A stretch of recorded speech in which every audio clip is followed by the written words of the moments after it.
Today, Washington stands at a crossroads. As Congress returns, the nation watches with anxious eyes, aware that the looming deadline for a government shutdown is not just about politics. It is about people. It is about the families who rely on government services, the workers whose paychecks hang in the balance, and the communities that feel the ripple effects when leaders cannot find common ground. A government shutdown is not an abstract event. It means parents worrying about food assistance, veterans facing delays in healthcare, students waiting for grants and support that never arrive on time. It means ordinary Americans carrying the burden of extraordinary dysfunction. This is not the moment for division. This is the moment for courage, for unity, and for responsibility. Elected officials were not sent to Congress to fight endless battles of ideology. They were sent to serve, to put the welfare of the people above the pride of partisanship. The eyes of history are watching. Every generation is remembered not for its debates, but for its decisions. The choice today is whether Congress will rise to the occasion and prevent unnecessary suffering, or whether it will allow the voices of the people to be drowned out by political noise. America has always been strongest when it faces challenges with resolve and integrity.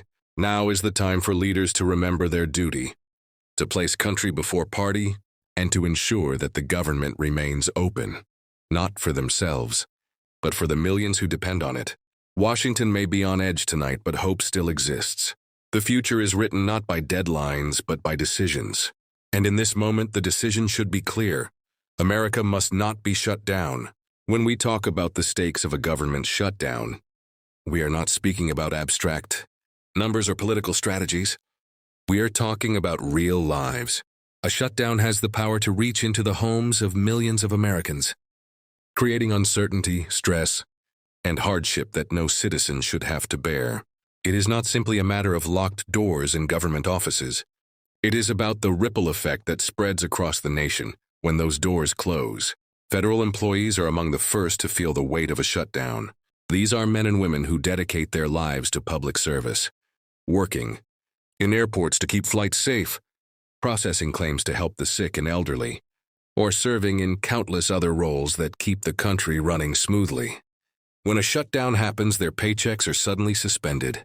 Imagine going to work every day, carrying out your responsibilities with commitment and discipline, and not knowing when or if you will be paid. That is not just unfair, it is deeply damaging to morale and to the dignity of labor. Beyond federal workers, the effects reach ordinary citizens almost immediately. Families who rely on food assistance programs face delays and disruptions, leaving parents uncertain about how they will provide for their children. Veterans who serve this nation with honor find themselves waiting longer for the health care and benefits they deserve. Small businesses, which often depend on government contracts or timely approvals, are forced to slow down or even shut their doors. Students who hope to pursue higher education may find grant applications and financial aid processing stalled at a time when they need help the most. These are not statistics. They are stories of everyday Americans. Each one represents a person trying to build a better future, someone who should never be caught in the crossfire of political disagreement. The stakes are high because the harm is not temporary. It leaves scars. Missed paycheck can mean unpaid bills, damaged credit, or even eviction. A delay in health care can mean worsening conditions for vulnerable patients.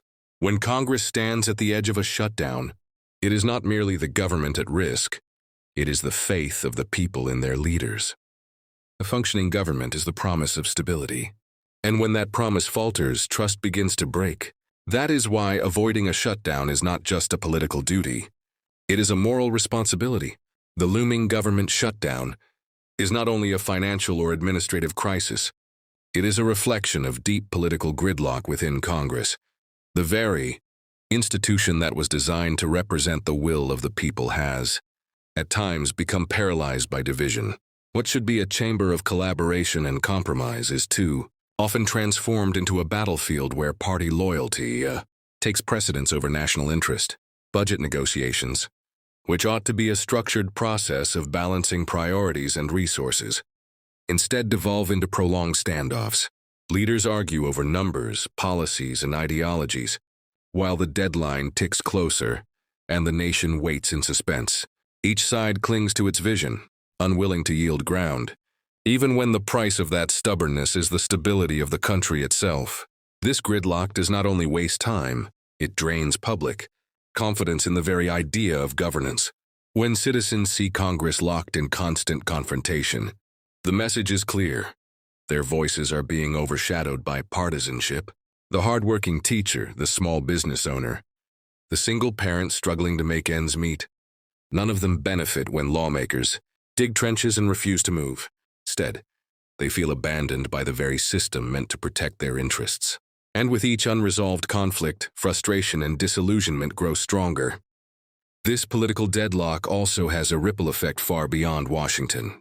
Markets react to uncertainty, businesses hesitate to invest, and international allies begin to question America's ability to lead with consistency. A divided Congress does not only weaken domestic trust, it sends signals to the world that the United States cannot manage its own affairs without constant disruption. That perception carries consequences that extend into diplomacy, trade, and national security. Yet within this crisis lies an undeniable truth. Gridlock is not inevitable. It is a choice. Lawmakers have the power to break free from the cycle of confrontation, but it requires courage. It requires remembering that the title, representative or senator, is not a badge of privilege. It is a responsibility to serve all citizens, not just a political base. The nation expects more than finger-pointing and posturing. It expects action.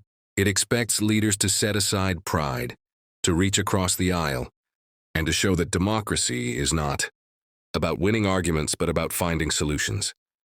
Until Congress embraces that duty, gridlock will remain the shadow looming over every critical decision. When a government shutdown occurs, the impact is felt most sharply, not by politicians in Washington, but by ordinary citizens across the nation. Behind every stalled program and delayed service is a family, a worker, or a community waiting for help that suddenly does not arrive. For many Americans, a shutdown is not a headline. It is a disruption to daily life. Consider the family relying on food assistance to keep their children nourished. When government operations freeze, those benefits are delayed or cut short, leaving parents to make heartbreaking choices about meals. Or think of the veteran who has already sacrificed so much for their country, sitting in a waiting room, only to learn that their health care is postponed because funding has been stalled. These are not inconveniences. They are struggles that touch the most vulnerable members of society. Education is another area where shutdowns cast a heavy shadow.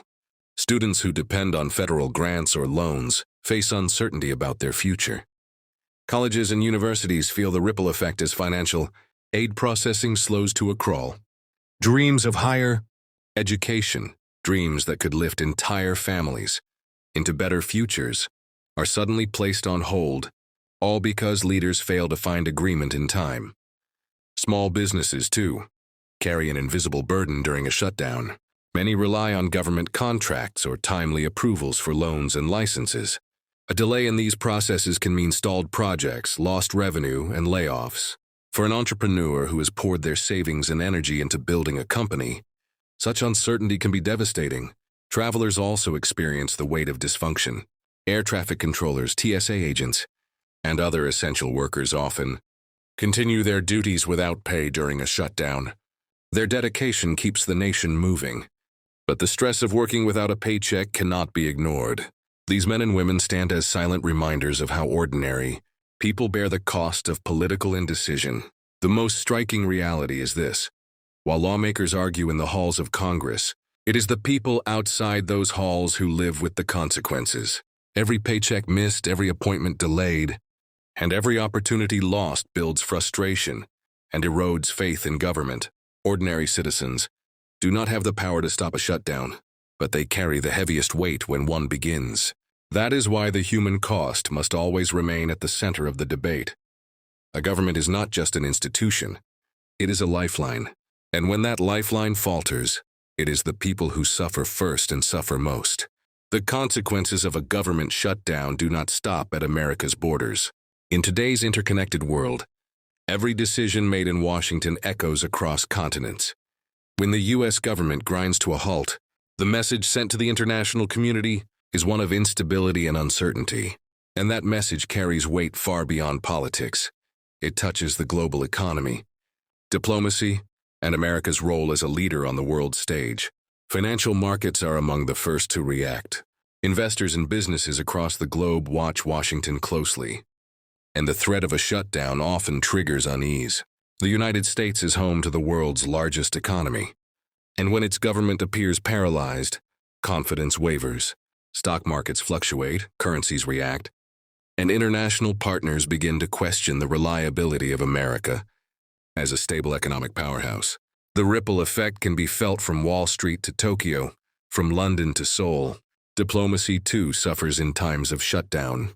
Allies rely on the United States, not only for defense commitments but also for leadership in international organizations, humanitarian aid, and global problem-solving. When Washington is consumed by internal conflict, its voice on the global stage weakens.